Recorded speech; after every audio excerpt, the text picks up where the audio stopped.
Best varicose veins చికిత్సనే పొందండి. నొప్పి లేని చికిత్స కోసం సంప్రదించండి ఎబిస్ హాస్పిటల్. నమస్తే రమ్మగారు. నమస్తే జయ. రమ్మగారు, ఏదైనా ఒక మంచి కథ చెప్పుకుందామండి. శ్రమకు తగ్గ ఫలితం కాదు చెప్తాం. సాధారణంగా అలా ఉంటుంది కదా. అవును, ఏదైనా సరే మనం ఇంత శ్రమ పడితే దానికి తగిన ఫలితం లభించాలి. అది మనం ఎక్స్పెక్ట్ చేయొచ్చా రమ్మగారు? చెయ్యొచ్చు.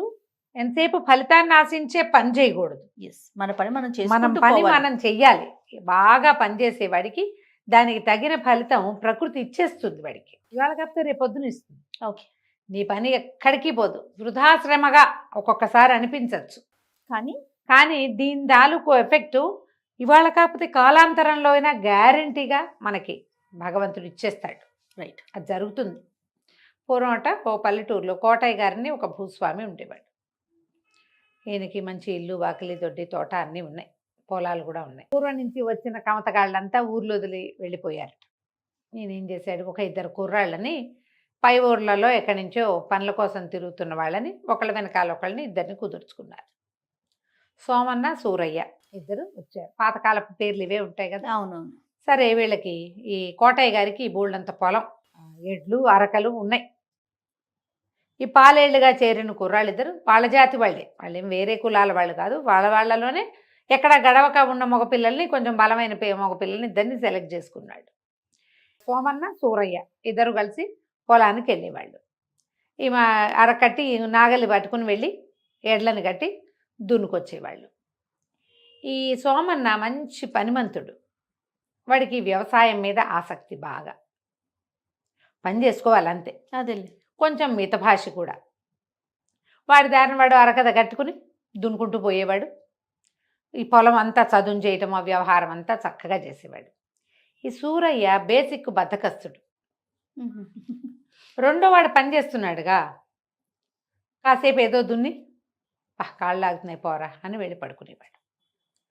ఈ సోమన్న మాత్రం పడుకునేవాడు కాదు.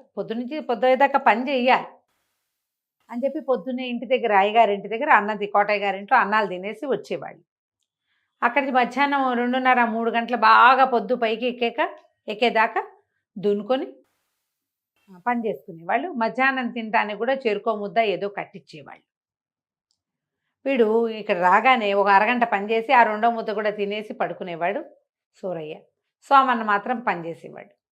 సాయంకాలం ఇంటికి వెళ్ళేటప్పుడు ఏం చేసేవాళ్ళు, 2 గొడ్లని తోలుకెళ్ళేవాళ్ళు కదా, ఎడ్లని. సోమన్న ఏమనుకునేవాడంటే, ఇంత అలసిపోయి ఉన్నాయి గొడ్లు, ఇంటి దాకా వెళ్ళటం ఎందుకని వాటిని చెరువులో దింపి శుభ్రంగా కడిగేసి తను కూడా చొక్కా విప్పి అక్కడ పెట్టి, ఒంటి మీద పడిన బురద మరకలు, మరి బురదలో కదా అరకలు దున్నటం అంటే పొడిమట్టి కాదు కదా, కొంచెం బురదగా ఉంటుంది. శుభ్రంగా స్నానం చేసేసి మొహం కడుక్కుని చక్కగా నీట్గా చేతులు అవి తుడిచేసుకుని గట్టెక్కి ఎడ్లను తోలుకొచ్చేవాడు.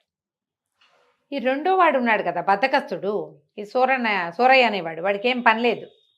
వాడు ఎడ్లు పెద్దగా మురికయ్యేవి కాదు, అరక మురికయ్యేది కాదు. ఎడ్లను దింపేవాడు. తను మాత్రం ఆ గట్టు మీద ఉన్న బురద కొంచెం చేతుల మీద అట్లా పూసుకునేవాడు. కాళ్ళకి బురద ఉండేది. ఇంటికి వచ్చేసేవాడు. కోటయ్య గారు దూరం నుంచి చూసి చకచక యాక్టివ్గా ఎడ్లను తోలుకుని శుభ్రంగా వస్తున్న సోమన్నను చూసి, వీడేం పెద్ద పని పాట చేసినట్లేడు, పని చేసిన వాడు భుజాలు వేలాడేసుకుని రావద్దా, అసలు పొద్దునుంచి పని చేశాడు, వీడు ఇంత స్పీడ్గా వస్తున్నాడు. వాడు ఏం చేసేవాడు, చెరులో దిగేసి శుభ్రంగా ఎడ్లని కాసేపు నీటిలో ఉంచితే అవి హాయిగా నీళ్ళు రిలాక్స్ అయిపోయేవి. అవి చెంగమని వచ్చేసేవి. ఇతను కూడా నీటి దగ్గర దిగి మంచినీళ్ళు తాగి నీళ్ళలో దిగి మెడలోతు దిగి నీళ్ళు స్నానం చేస్తే యాక్టివ్గా అవడు మరి అయిపోయేవాడు. ఈ రెండో వాడు ఎడ్లేమో పని అలవాట్లేదు, తాపీగా నడుచుకుంటూ వచ్చేవి, పనేం చేయలే అవి. తర్వాత ఏమో వీడి ఒంటి మీద ఏమో బురద ఉండేది. వాడు కాళ్ళు ఈడ్చుకుంటూ చాలా కష్టపడ్డాను అన్న సినిమా ఇచ్చేవాడు. సినిమాలే ఇస్తారు, పని చేయని వాళ్ళంతా సినిమాలే ఇస్తారు. ఈయన దూరం నుంచి చూసి అయ్య బాబు వీడు బాగా పనిచేశాడని అన్నాలు పెట్టించేవాడు. ఈ సూరయ్యకి ఇంకొక ముద్ద ఎక్కువ అసలు చేసేవాడు వీడు. చేసేవాడికి సామాన్యంగా పెట్టించి రెండో వాడికి ఎక్కువ పెట్టించేవాడు. వాడు మాట్లాడేవాడు కాదు, వీడు శుభ్రంగా తినేసేవాడు. అబ్బాయి మితభాషి కదా, సోమన్న అన్నవాడు మితభాషి. పెట్టింది తిని ఊరుకునేవాడు. పొద్దున సుష్టుగానే పెట్టేది అమ్మగారు, సాయంకాలం అయ్యగారి దగ్గరుండి పెట్టించేవాడు. అక్కడి నుంచి ఈ పెరిగేసుకోబోయి ఇవ మామిడి పండు మొక్కేసుకోబోయి అని ఈ పనికి మాలిన వాడికి బాగా పెట్టించేవాడు. 10 రోజులు 15 రోజులు 20 రోజులు గడిచినాయి. ఈ కోటయ్య గారికి ఒక కూతురు ఉండేది, పిల్ల కమల దాని పేరు. పిల్ల మంచి తెలివి గలది. అది ఏమనిపించేది, వాడికి వీడికి తిండిలో ఏదో తేడా ఉంది. ఈ మగపిల్లలిద్దరికి కూర్చొని కుర్రాళ్ళిద్దరికి తక్కువ తిండి, వాడు ఆవురావురమంటున్నట్టు ఉండేవాడు. వీళ్ళిద్దరూ కలిసి వెళ్ళారు, దగ్గర వయసు వాళ్ళు.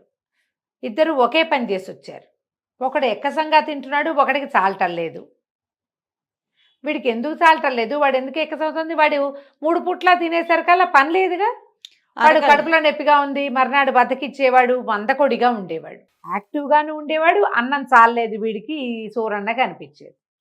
ఒకనాడు ఏమనుకుంది, ఏదో చూడాలని వాళ్ళు పొలానికి వెళ్ళి పనిచేస్తున్నప్పుడు పక్కింటి స్నేహితురాలతోటి ముళ్ళగా 2 పువ్వులు కోసుకుందాం పద, చేలల్లో ఉన్నాయని ఇద్దరు పోయారు ఆడపిల్లలు.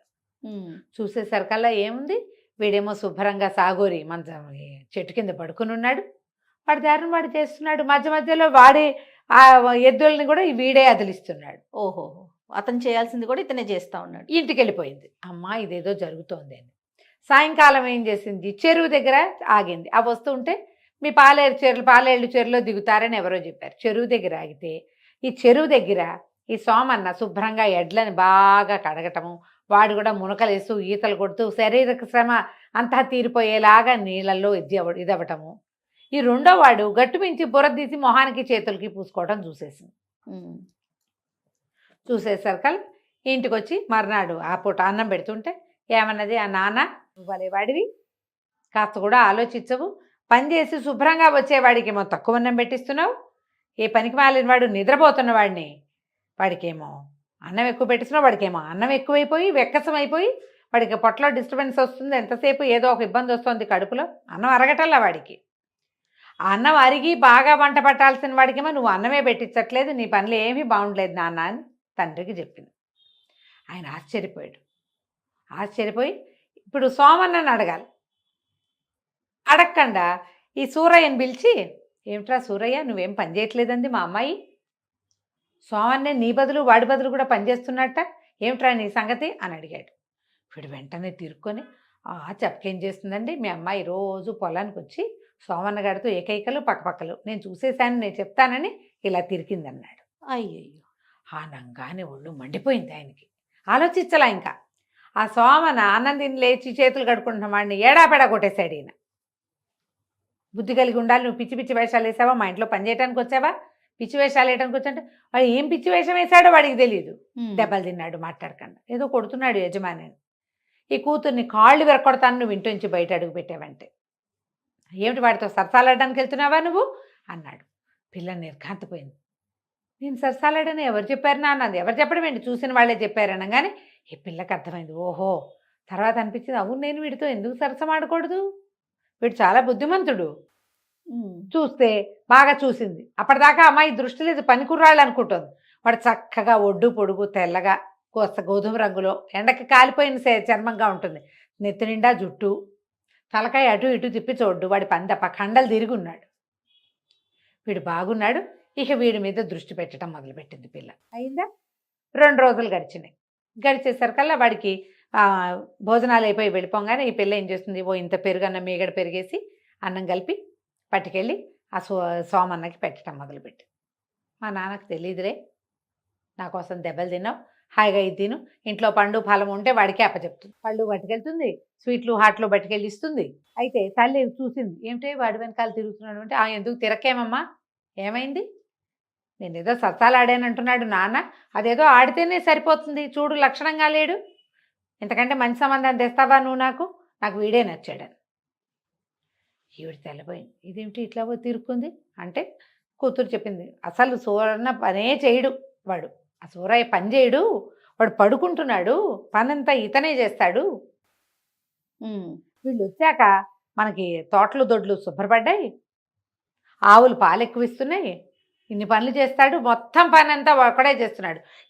ఇంటి దగ్గర పని చేసినప్పుడే నీకు ఈ సూరయ్య అనేవాడు కాస్త పని చేస్తూ కనపడతాడు, పొలం వెళ్ళాక వాడు ఏమీ పని చేయట్లా, అంత బుద్ధిగా పని చేసుకునేవాడిని ప్రేమించకేమి అనేసరికి ఈవిడ కూడా ఆలోచించడం వల్ల నిజమే, మనవాళ్లే అక్కడి నుంచి భర్తని కేకలేసింది.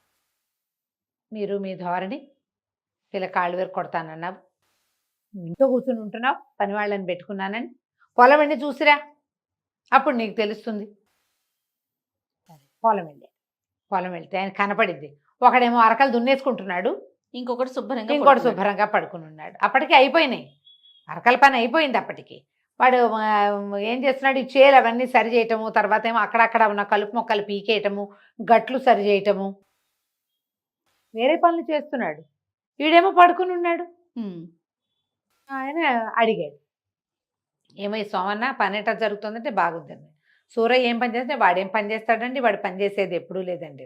అదేమిటో మరి చెప్పలేదు అన్నాడు. మీరు అడగలేదు కదండి అన్నాడు. అడగకపోతే చెప్పడు. మితభాషి. నా పని నేను చేసుకున్నాను, నమ్మి పంపించారు, పొలం పని అవ్వాలి, వాడు పడుకుంటే పడుకున్నాడే, నా పని నేను చేశానండి అనేసరికల్లా సరే సరే అని అనుకుని ఈయన ఇంటికి వచ్చేసాడు. ఇంటికి వచ్చాక భార్య అన్నది, పిల్లకి చాలా మనసుగా ఉంది ఆ సోమన్న మీద, బుద్ధిమంతుడు, ఇప్పటికి ఏడాది అయినా కూడా తనతోటి వాడు పని చేయకుండా తన మీద పని దోసేస్తున్నాడని కూడా మాట్లాడలేదు. ఇంతకంటే మంచి పిల్లాడు ఎక్కడ దొరుకుతాడండి మనకి, పిల్లని బయట ఊళ్ళకి ఇవ్వలేము, శుభ్రంగా మన జాతి వాడు పెళ్లి చేసి ఇంట్లో పెట్టుకుందాం అనేసరికి సరే అనుకున్నాడు. సాయంకాలం ఇద్దరు కలిసి వచ్చారు. వచ్చాక ఈ కోటయ్య గారు అన్నాడు, ఏరా సూరయ్య, సోమన్నకి నెత్తికి ఒంటికి నూనె పెట్టి బాగా నలుగు పెట్టి స్నానం చేయించరా అన్నాడు. నేను ఎందుకు చేయాలండి అన్నాడు. పని చేస్తావా చితకొట్టమన్నావా అని అడిగాడు ఆయన. చెప్పిన పని చేస్తావా చితదన్నమన్నావా అనగానే సరేని అనుకుని ఏం చేశాడు, వాళ్ళు నూనె సున్నిపిండి ఇస్తే ఈ సోమన్నకి నెత్తికి నూనె పెట్టి వీపు గీపు బాగా తోమి ఒళ్ళు నలుగు పెట్టి బావి దగ్గర కూర్చోబెట్టి వేడి నీళ్ళు పెట్టారు, వేడి నీళ్ళు స్నానం చేయించారు. రెండో వాడు సహాయం చేస్తారు కదా స్నానాలకి, పల్లెటూళ్ళు అవి కనపడతాయి కదా. సరే భోజనానికి వెళ్ళాక నాతో పాటు వీడికి కూడా విస్తరయ్యి అని చెప్పి తన పక్కన సోమన్నని కూర్చోబెట్టుకున్నాడు. సూరయ్యకి ఎదురుగుండా విస్తరేసి కూర్చోబెట్టారు. అన్ని వెండి గిన్నెలతోటి పెడతారు కోటయ్య గారికి భోజనం. ఈసారి సోమన్న దగ్గర కూడా పెట్టారు. మాట్లాడలా, తింటున్నాడు. సూరయ్యకి మాత్రం ఆకులో వడ్డించారు. వాడు చూస్తున్నాడు, వీటి చుట్టూ గిన్నెలు ఉన్నాయి నాకు లేవు అని. గిన్నెలో మీగడ తెచ్చిపెట్టారు, ఓ గిన్నెలో వెన్న తెచ్చిపెట్టారు. తిన్నాడు. తిన్నాక అడిగాడు, అయ్యగారు ఏంటంటే ఇంత తేడాగా చూపిస్తున్నారు, ఎప్పుడూ లేనిది. ఎప్పుడూ లేకపోవటం ఏమిట్రా, వీడు మా ఇంటల్లుడు, కాబోయే ఇంటల్లుడు, నువ్వేమో కమతగాడివి, ఉంటానంటే ఉండు లేకపోతే వెళ్ళిపో, ఇవాళ అన్నం పెడుతున్నా, నువ్వు కమతగాడిగా ఉంటాను ఆ పొలం పని నువ్వు చేస్తాను అంటే ఉండు లేకపోతే లేదు. అర్థమైపోయింది సూరయ్యకి ఏం జరిగింది అని. మర్నాడు మంచి రోజని పురోహితుడు వచ్చాడు, ముహూర్తం పెట్టాడు. ఈ సోమన్నకి కమలకి పెళ్లి చేసేశారు. సూరయ్యకి తెలిసింది, నేను కనుక సరిగ్గా ఉంటుంటే మా ఇద్దరిలో ఎవరికి ఇవ్వాలి అనిపించేది. ఇప్పుడు అసలు ప్రశ్నే లేదు. ఏ పని చేయకపోవటం వల్లే నాకేమీ లేదు, అన్నమైనా ముడుతోంది, ఆ అన్నానికి సరిపడా అయినా పని చేయాలని అక్కడి నుంచి బుద్ధి కలిగి చక్కగా పనిలోకి దిగాడు. ఈ కమతగాడుగా ఉన్న సోమన్న అల్లుడు గారయ్యి పై ఎత్తున ఉండి వ్యవసాయం చేయించుకుని మామగారు ఆస్తి 10 రెట్లు చేశాడు. సూరయ్య కూడా తన తోటి వాడిని చూసి బుద్ధి తెచ్చుకుని మెల్లిగా పని చేసుకుని వాళ్లే ఓ పిల్లని చూసి పెళ్లి చేసి అక్కడే వాడికి కూడా ఒక ఇల్లు వేసి ఎక్కడో బతకడానికి వచ్చారు, ఎక్కడి నుంచో ఇక్కడ హాయిగా ఉన్నారు. శ్రమ ఎప్పుడూ కూడా ఫలితాన్ని ఇస్తుంది. అంతేనండి. శ్రమ ఏవ జయితే కష్టే ఫలి అంటారు. ఖచ్చితంగా ఈ మహావాక్యాలన్నీ ఒట్టి ఉబుసుపోకకి చెప్పినవి కాదు. ఒళ్ళంచకుండా ఉండేవాళ్ళు సుఖపడినట్టుగా ప్రపంచంలో ఎక్కడా లేదు. ఒకవేళ ఉన్నా చాలా తాత్కాలికమే. పని చేయగలిగేవాడు ఎక్కడైనా పని చేసుకుంటాడు, హాయిగా ఏ పనైనా చేయగలుగుతాడు. ఆలోచించి ఈ కథని పిల్లలకి చెప్పండి. తప్పకుండా అండి. నమస్తే. నమస్తే.